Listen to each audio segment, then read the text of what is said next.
The Christmas lights cast their warm glow across our dining room table, illuminating what should have been a perfect family moment. 23 years of marriage, 3 children, a house in the suburbs with a 2-car garage and a white picket fence. The American dream wrapped up with a bow.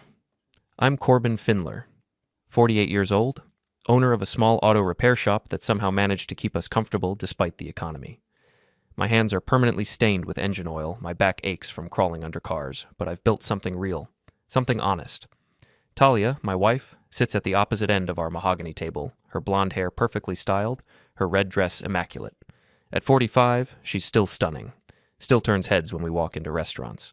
Now she works as a senior account executive at Morrison & Associates, a high-end advertising firm downtown. Where I fix things, she sells dreams. Our 3 children complete the picture. Cassie, 22, home from college with her journalism degree and her mother's sharp tongue. Jonah, 18, built like me but with his mother's ambition, heading to business school in the fall. And Maya, 16, daddy's little girl who's been pulling away from me lately, gravitating toward her mother's world of appearances and social media. Talia's parents, Harold and Margaret Westbrook, sit stiffly in their chairs, disapproval radiating from them like heat from a furnace. They've never forgiven me for stealing their precious daughter away from her destiny as a doctor's wife. My own parents are long gone, leaving me with just my brother Danny, who couldn't make it tonight because of his shift at the fire station. The conversation flows around me like background noise. Talia dominates, as always, regaling everyone with stories from her latest business trip to Portland. She travels there frequently, consulting for some tech startup that's supposedly revolutionizing social media marketing. The money's good, she says. The work is fulfilling. Corbin's been such a saint, she says, raising her wine glass. Taking care of everything while I'm building my career. Most men wouldn't be so understanding. I force a smile. Happy to support your dreams, honey. But something feels wrong. Has felt wrong for months now. The way she looks at me sometimes, like I'm a piece of furniture she's grown tired of. The way she flinches when I touch her. The way she guards her phone like it contains state secrets. You know, Talia continues, her voice taking on that particular tone she uses when she's about to deliver what she thinks is a profound observation. I was just telling my therapist, Dr. Hayes, about how complicated marriage can be. The room grows quiet. Even the children look up from their phones. Don't get it wrong, Talia says, her eyes meeting mine across the table. I love my husband, but he's one of the biggest regrets of my life. The silence stretches for exactly 3 heartbeats. Then Harold chuckles. Margaret joins in with her tinkling laugh. Cassie snorts, covering her mouth with her napkin. Jonah grins and shakes his head. Even Maya giggles behind her hand. My own children, laughing at me. I stand up slowly, my chair scraping against the hardwood floor. Every eye in the room focuses on me. The laughter dies. Talia has a second family in Portland, I say, my voice calm and steady. Ask her about the Merrick children. The color drains from Talia's face like water from a broken dam. I reach into my jacket pocket and pull out a cracked external drive, setting it gently on the table next to the turkey. Found this in your sock drawer, sweetheart, labeled Merrick tax stocks. Interesting reading. Harold's fork clatters to his plate. Margaret's wineglass trembles in her hand. The children stare at their mother with growing horror. Corbin, Talia whispers. Please.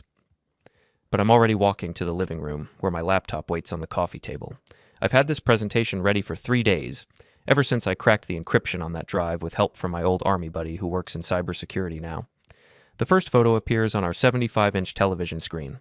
Talia, smiling brilliantly, her arms around 2 children I've never seen before. A boy, maybe 6 years old, and a girl who looks about 4. They're standing in front of a modest apartment building, autumn leaves scattered at their feet. This was taken last October, I explain, clicking to the next image, while you were supposedly at that medical conference in Seattle. More photos, Talia pushing the little girl on a swing, Talia helping the boy with what looks like a school project, Talia at a parent-teacher conference sitting next to a man I recognize from the FBI's most wanted website. That's Elias Corvin, I continue, my voice still unnaturally calm. Wanted for embezzling $4.7 million from the teacher's pension fund in Michigan. He's been living in Portland under the name Marcus Merrick. And Talia, well, she's been Mrs. Merrick every Tuesday through Thursday for the past 7 years. Cassie makes a sound like a wounded animal. Jonah's face has gone pale. Maya starts crying, though I'm not sure if it's from shock or embarrassment. The apartment lease is in her name, I say, clicking through bank statements, utility bills, school enrollment forms. Mara Merrick, mother of 2, She even has an Oregon driver's license with that name. Talia finally finds her voice. You don't understand. It's not what it looks like. Really? I turn to face her. Because it looks like you've been living a double life. It looks like you told those children their father is a consultant who travels for work, just like you told us you were consulting in Portland. It looks like you've been playing house with a wanted criminal while your real family sits here like fools, believing your lies. I click to the medical records I obtained through a private investigator. Remember when you told me you couldn't have more children? Endometriosis, you said. Too painful, too risky. Except these records show you had your tubes tied without telling me, then had the procedure reversed 2 years later, right around the time you started your consulting work. Margaret Westbrook stands abruptly, her chair toppling backward. Harold, we're leaving. This is inappropriate. Sit down, Margaret, I say, and something in my tone makes her freeze. We're not finished. I click to the financial records. Bank transfers, wire receipts, a complex web of money moving from Elias Corvin's various accounts through shell companies and eventually into our joint checking account. Talia's been laundering stolen pension money through my business accounts for 8 years, I announce. Every time I wondered how we could afford that vacation to Europe, or Maya's private school tuition, or the new kitchen renovation, turns out it was stolen from retired teachers in Michigan. Talia lurches to her feet. Stop it, Corbin. Please, just stop. The FBI has been watching our house for 3 months. I continue. Agent Rodriguez called me last Tuesday. Wanted to know if I was aware my wife was married to a fugitive. Imagine my surprise. The room erupts. Harold starts shouting about scandals and family reputation. Cassie screams at her mother, demanding to know if any of their life was real. Jonah throws his wine glass against the wall, where it shatters into glittering fragments. Maya runs from the room, sobbing. But I'm not done yet. Your sister Nora has been running the Portland household, I say, raising my voice above the chaos. Taking care of those children when you're here with us, coaching them to call you Aunt Mara when neighbors ask questions. She's been getting $5,000 a month for her trouble. Nice work if you can get it. I turn to face Talia directly. The children think their father is overseas on business. They have no idea their mother has another family 3 states away. They send you pictures they've drawn, asking when Daddy's coming home. Talia collapses back into her chair, tears streaming down her face. I never meant for it to happen this way. But it did happen, I reply. For 7 years it happened. Every business trip, every late night at the office, every time you came home smelling like different soap or wearing clothes I'd never seen before. You built an entire life without us. I close the laptop and pick up my keys from the side table. I've transferred my entire inheritance to an irrevocable trust for our 3 children. $4.2 million that you can't touch during the divorce proceedings or when the federal government seizes our assets. Consider it my Christmas gift to them. Harold finds his voice. You can't just destroy this family over some misunderstanding. I didn't destroy anything, I reply, heading for the door. I just stopped pretending it wasn't already broken. As I reach the front door, Talia calls after me. Where are you going?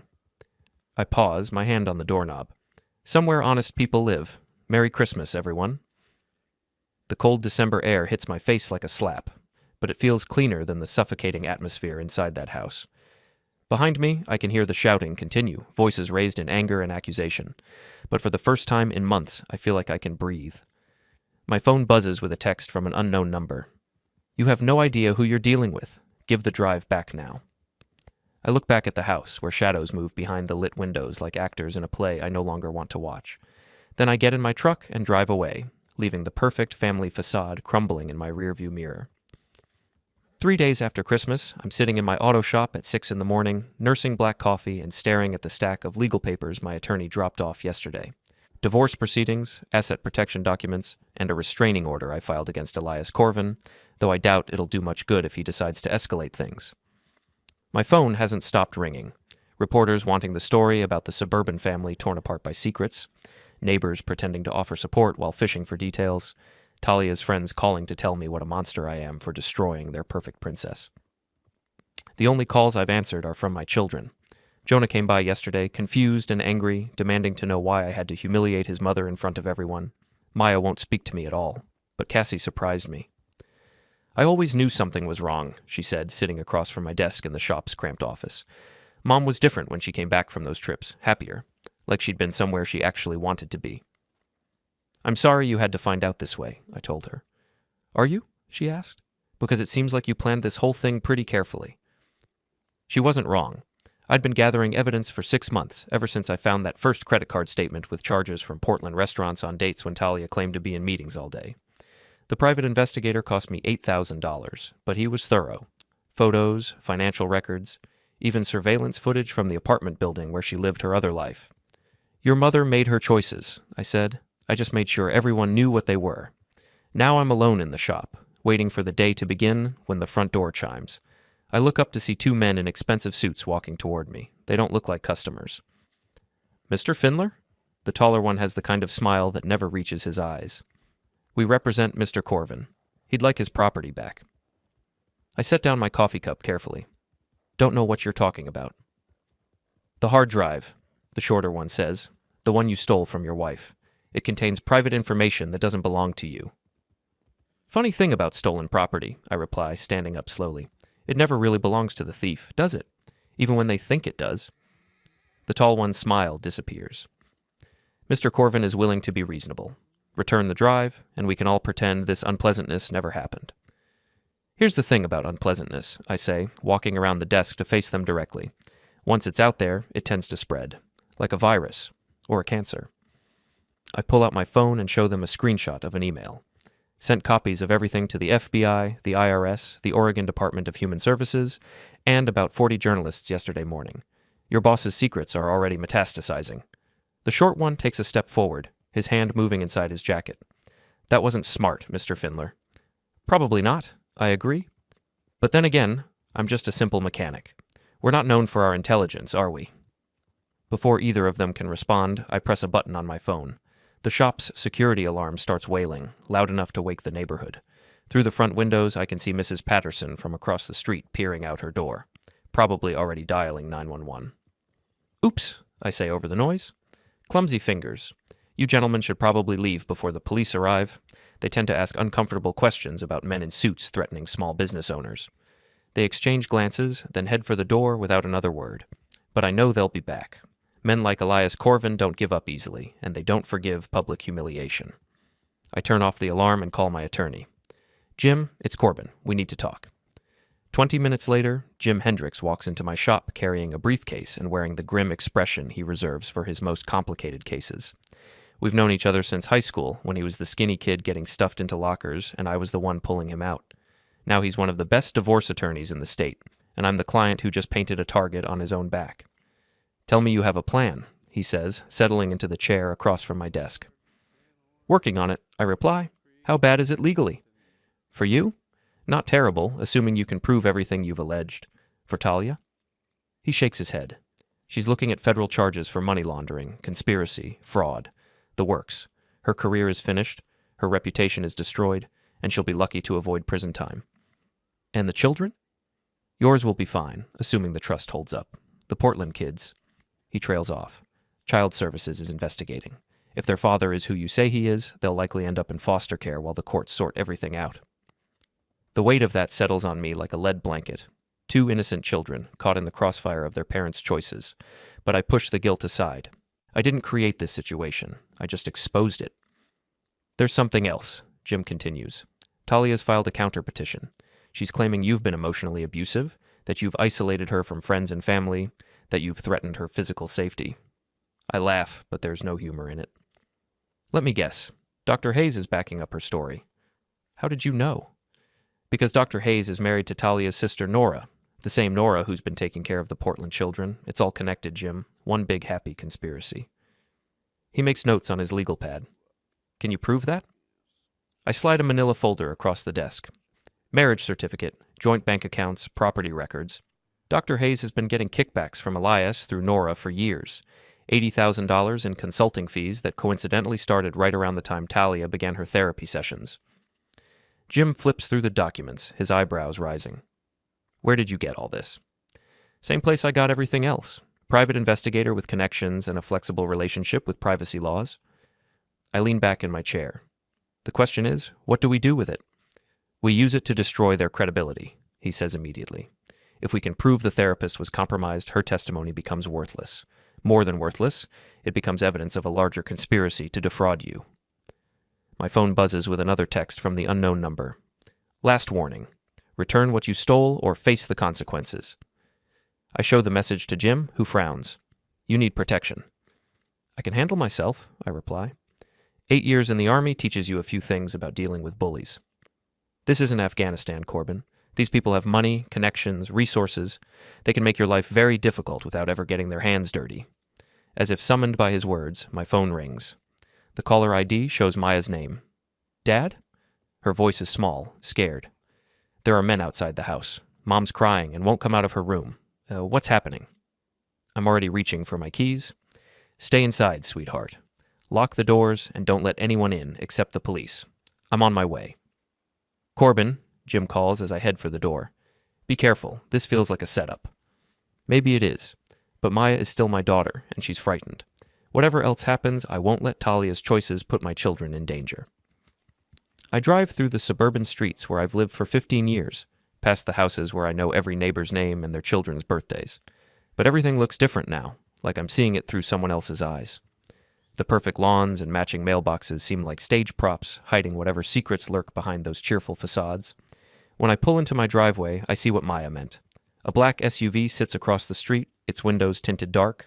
2 men in suits lean against a sedan parked at the corner. They're not trying to hide their presence. I walk up to the front door of what used to be my home, feeling like a stranger in my own life. But as I reach for the doorbell, I realize something has fundamentally changed inside me. The man who walked out of this house 3 days ago was still hoping to salvage something from the wreckage of his marriage. The man standing here now has different plans entirely. Maya opens the door before I can ring the bell, throwing herself into my arms like she used to when she was little.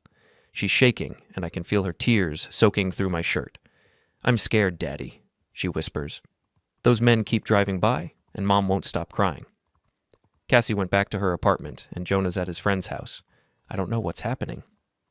It's going to be okay, I tell her, though I'm not sure I believe it myself. Where's your mother? Upstairs. She's been on the phone all morning, screaming at someone.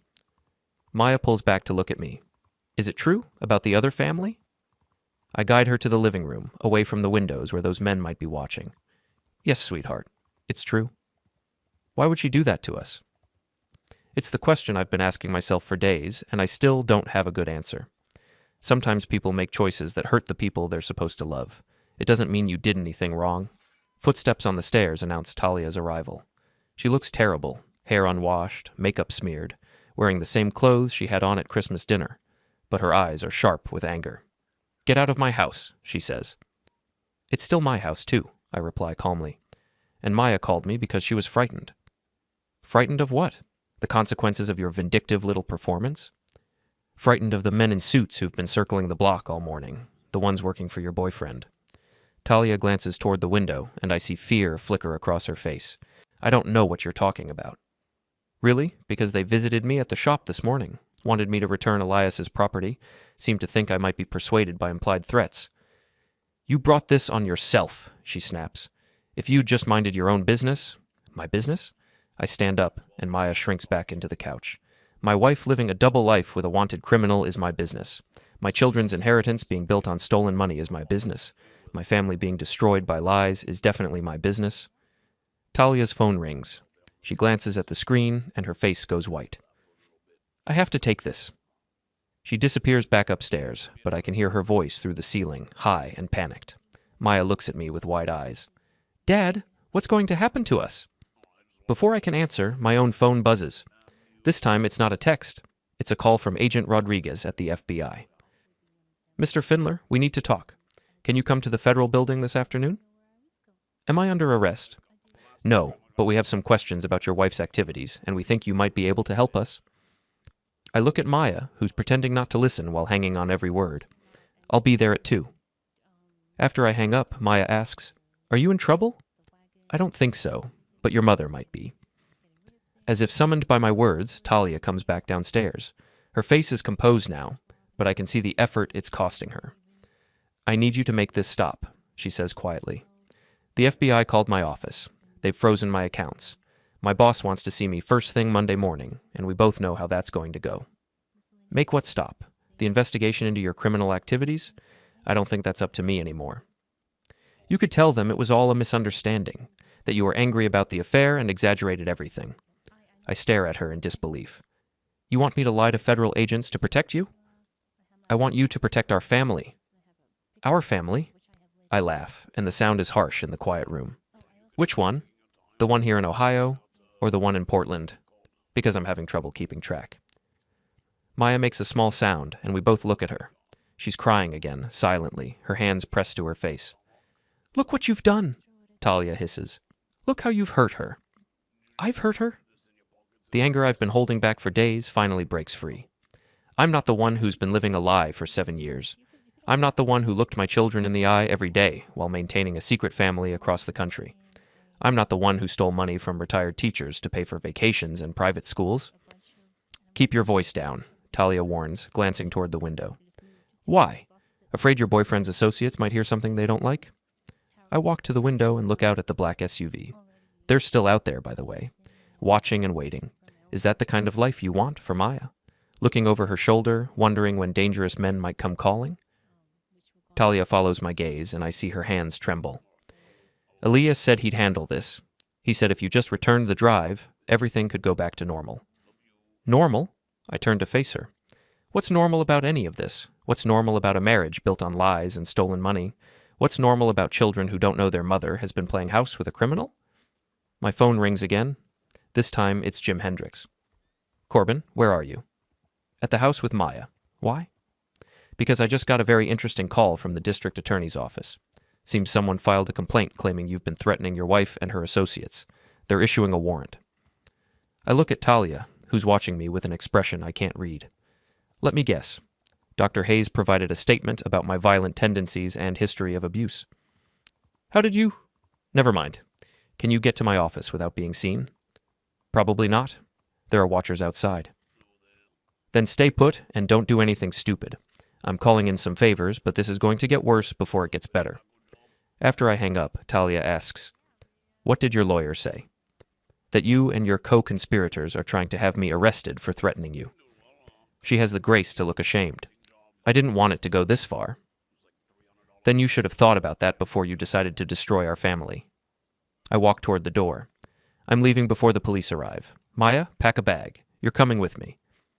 She's not going anywhere, Talia says, stepping between me and our daughter. Really?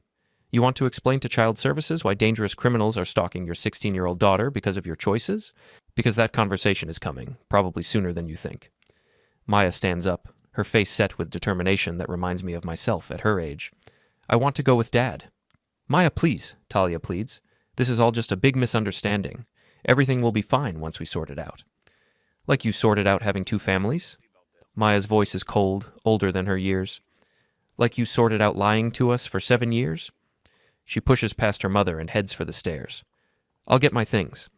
Talia turns to me, desperation replacing anger. Don't do this, Corbin. Don't take her away from me. I'm not taking her anywhere. She's making her own choice, just like you did. I pause at the foot of the stairs. The difference is, her choice is based on truth instead of lies. While Maya packs, I call Agent Rodriguez back. I need to change our meeting time. Something's come up? The warrant? Yeah, we heard about that. Interesting timing, don't you think? You could say that. Mr. Findler, I want you to know that we don't consider you a target of our investigation. Your wife's activities appear to have been conducted without your knowledge, but we do need your cooperation. You'll have it, but first I need to make sure my daughter is safe. Understood. Call me when you're ready. Maya comes back downstairs with a duffel bag, her jaw set in a way that tells me she's made up her mind. Talia tries one more time. Sweetheart, please don't do this. I know I made mistakes, but I'm still your mother. Maya stops at the door and looks back. Are you? Because I'm not sure I know who you really are anymore. As we walk to my truck, I notice the black SUV's engine start. They're going to follow us, which means I need to be smart about where we go. Dad? Maya asks as we pull out of the driveway. What's going to happen to those other children, the ones in Portland? It's the question that's been eating at me since Christmas night. I don't know, sweetheart, but it's not your fault, and it's not your responsibility to fix. It feels like it is, though, like we're all connected now, whether we want to be or not. She's right, of course. Elias Corvin's children are as much victims in this as Maya and her siblings, but they're also the evidence of Talia's betrayal, living proof of the life she chose over the one she had with us. In my rearview mirror, I can see the SUV keeping pace, 2 cars back. They're not trying to hide anymore, which means the game has changed, No more subtle threats or implied consequences. Now it's open warfare, and I intend to win. The FBI field office sits downtown like a concrete fortress, all sharp angles and tinted windows that reflect the gray December sky. Maya waits in the truck while I walk through the metal detectors and surrender my phone to security. Agent Rodriguez meets me in the lobby, a compact woman in her 40s with intelligent eyes and a handshake that could crack walnuts. Thank you for coming in, Mr. Findler. I know this situation is complicated for you.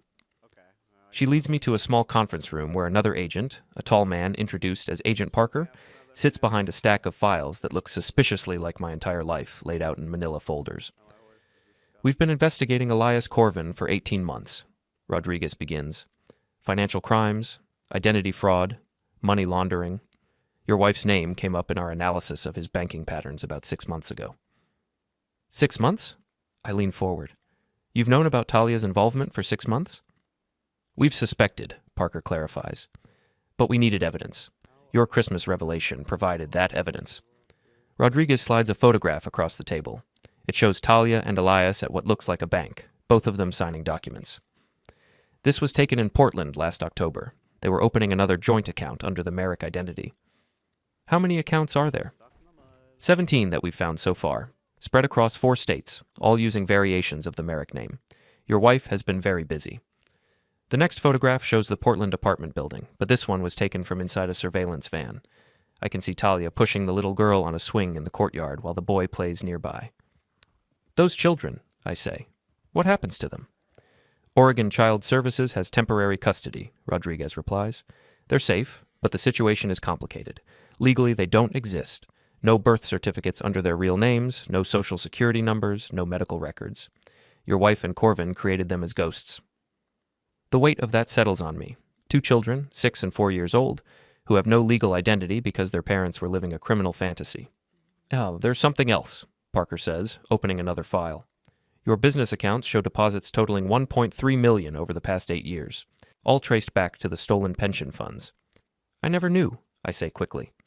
Talia handled our finances, said she was better with numbers. We believe you, Rodriguez says.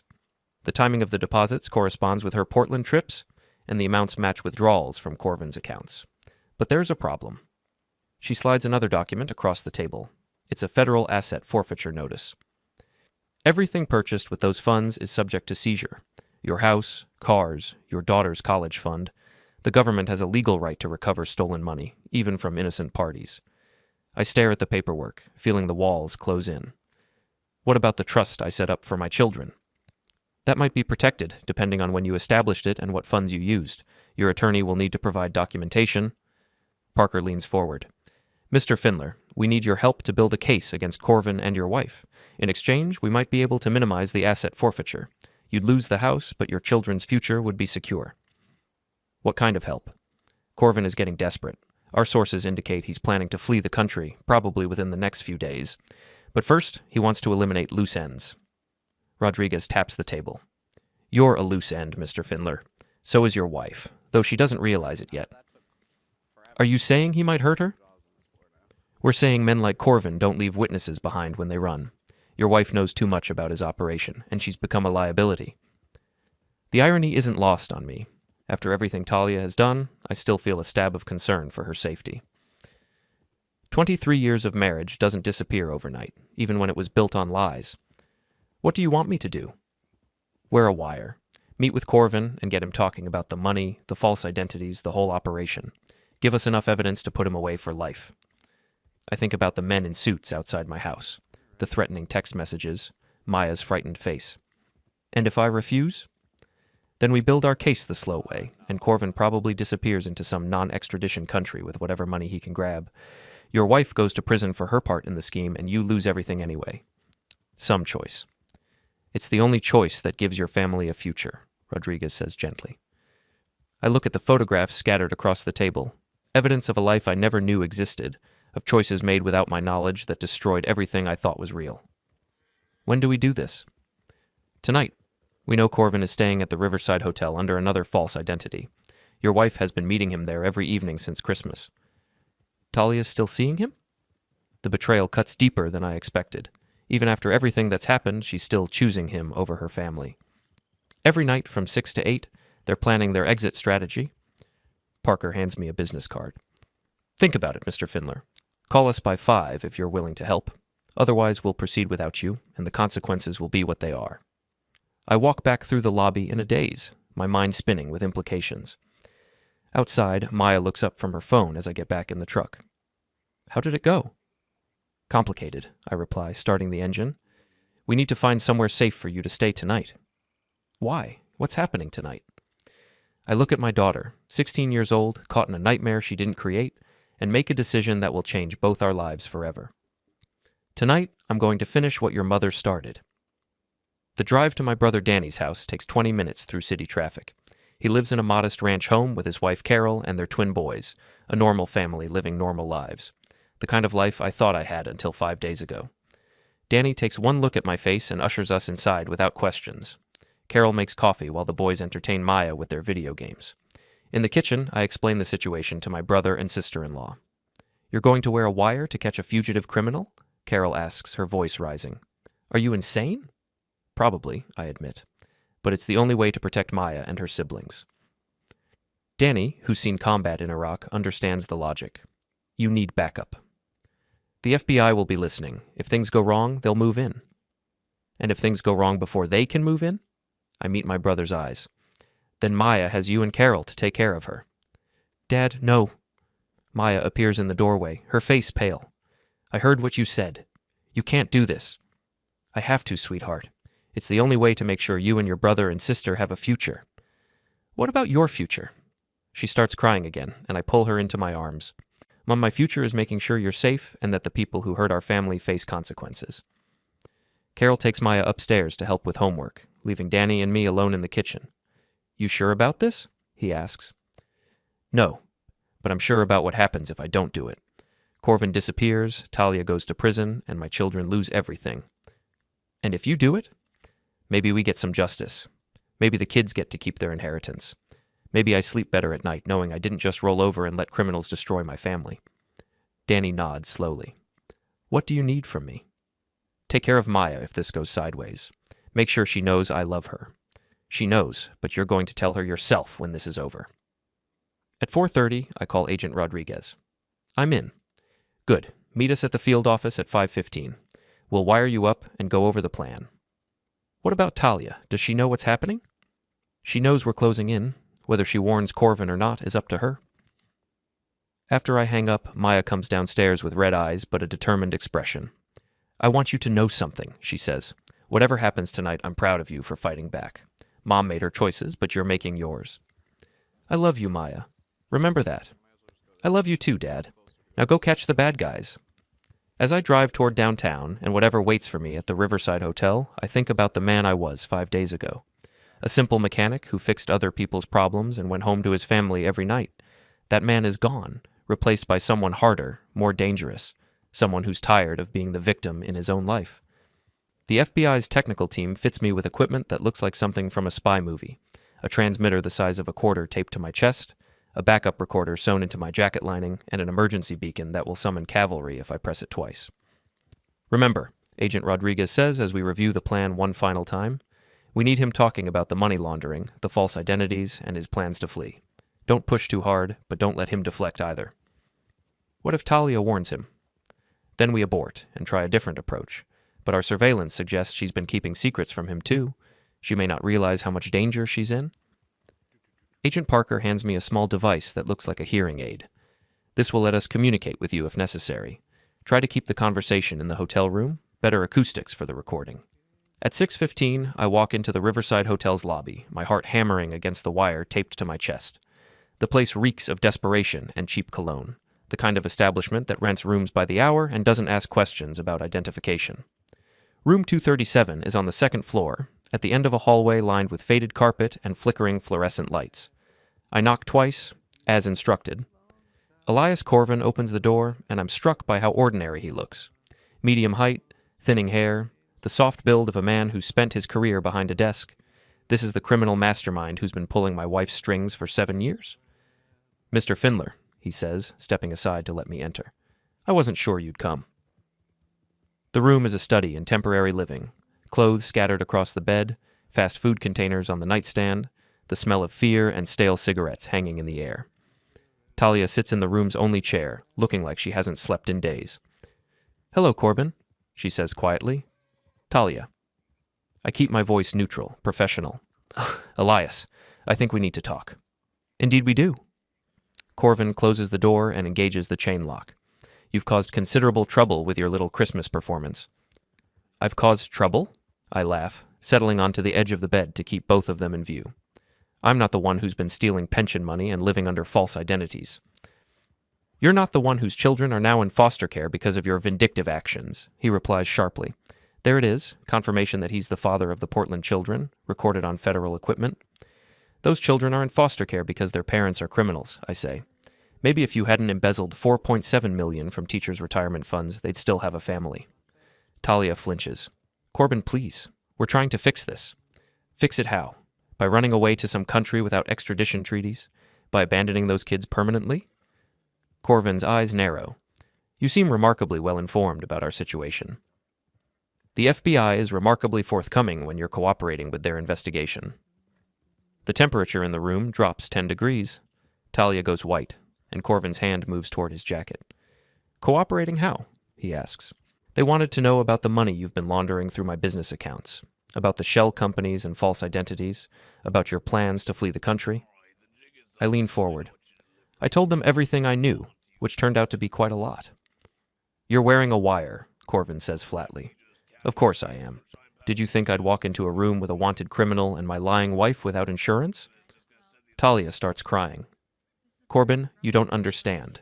Elias said if we could just get the evidence back, everything could go back to normal." "Normal?" I stand up, letting anger creep into my voice. "What's normal about this situation? What's normal about stealing money from retired teachers to fund your fantasy life?" "The pension fund was mismanaged," Corvin says defensively. "Those people would have lost their money anyway when the system collapsed. I just accelerated the timeline." "And kept the money for yourself. Very noble." "I provided for my family, both families. Your children benefited from that money too." "My children benefited from stolen money because my wife was laundering it without my knowledge. There's a difference." I'm pacing now, staying in motion to keep the wire positioned properly. "Tell me about the Merrick identity. How long have you been Marcus Merrick?" "Long enough," he replies carefully. "Long enough to father 2 children with my wife. Long enough to convince them their real father is overseas on business. Long enough to create an entire false life in Portland while maintaining your criminal operations in Michigan." "You have no idea what you're talking about." "I know you've been using 17 different bank accounts across 4 states. I know you've been moving stolen money through shell companies and legitimate businesses. I know you created false identities for yourself, my wife, and your children to avoid federal prosecution." Corvin pulls a gun from his jacket, a small revolver that looks almost toy-like in his soft hands. "That's enough." Talia gasps. "Elias, what are you doing?" "What I should have done days ago. Your husband has become a liability we can't afford." "You're going to shoot me in a hotel room with federal agents listening to every word?" I shake my head. "That's not very smart, even for an embezzler." "The wire won't matter if you're not alive to testify." "It will matter when they play the recording of you confessing to multiple felonies and threatening to commit another one." Through the thin walls, I can hear movement in the hallway. Heavy footsteps, multiple people trying to be quiet. The FBI is positioning for entry. "Besides," I continue, "shooting me won't solve your problems. The evidence is already in federal hands. Your accounts are frozen, your identities are blown, and your escape routes are compromised. You're finished, Elias." "Maybe, but I can still take you with me." "And leave Talia to face federal charges alone? Leave your children in foster care permanently? That doesn't sound like the actions of a man who claims to love his families." Doubt flickers across his face. "Talia comes with me. We'll start over somewhere else." "With what money?" "The FBI has seized everything. You're broke, wanted, and running out of time." Talia finally finds her voice. "Elias, put the gun down. This isn't solving anything." "It's solving the problem of your husband's interference." "My interference?" I laugh. I didn't interfere with anything. I just stopped pretending I didn't know what was happening in my own life. The door explodes inward as federal agents breach the room. Corvin spins toward the sound, and I tackle him from behind, driving him to the floor. The gun skitters across the carpet as agents swarm the room, shouting commands and pointing weapons. "Clear, clear, suspect down." Agent Rodriguez appears at my shoulder as I roll off Corvin, who's now face down with his hands zip-tied behind his back. You okay, Mr. Findler? Better than okay, I reply, pulling the wire from my chest. Did you get what you needed? Confession to embezzlement, money laundering, identity fraud, and conspiracy, plus threatening a federal witness. He's looking at 25 to life. Talia sits in the chair, sobbing as another agent reads her rights. She looks at me with something that might be regret or might just be self-pity. I never wanted it to go this far, she says. But it did go this far, I reply. It went this far because you chose to let it. As they lead her away in handcuffs, she calls back to me. What about our children? What happens to them now? Our children will be fine, I say. They have a trust fund that can't be touched by federal forfeiture, and they have a father who loves them enough to tell them the truth. And the Portland children? I watch her disappear down the hallway, flanked by federal agents. That's not my problem anymore, Talia. You should have thought about them before you decided to build your life on lies. Agent Rodriguez drives me back to the field office to complete my statement and surrender the recording equipment. Outside, the December night is cold and clear, full of stars that were hidden behind clouds for the past week. What happens now? I ask. Now you go home to your family and try to rebuild your life. Corvin will plead guilty to avoid the needle, and your wife will probably get 15 years if she cooperates fully. And the asset forfeiture? You'll lose the house and cars, but the trust should be protected. Your children will have enough money for college and a good start in life. As I drive back to Danny's house to collect Maya, I think about the man I was a week ago and the man I am now. The old Corbin would have tried to forgive, to find a way to keep the family together despite the lies and betrayal. The new Corbin knows that some things can't be forgiven, and some families aren't worth keeping together. Maya runs to me when I walk through Danny's front door, and I hold her tight while she cries with relief. It's over, I tell her. The bad guys are in custody, and we're safe. What happens next? Next, we figure out how to build a new life. Just the four of us, you, me, Cassie, and Jonah. A real family this time, built on truth instead of lies. She pulls back to look at me. Will you be okay, Dad, after everything that's happened? I think about that question as we drive home through the quiet suburban streets. Will I be okay? The man I was married to for 23 years is going to prison. My children have learned their mother is a criminal. I'm about to lose the house where we built our life together. But for the first time in months, I feel like I can breathe. Yeah, sweetheart, I tell Maya as we pull into our driveway. I think I'm going to be just fine. The black SUVs are gone. The watchers have disappeared. The house sits quiet under its Christmas lights, waiting for whatever comes next. And for the first time since Christmas dinner, that feels like enough.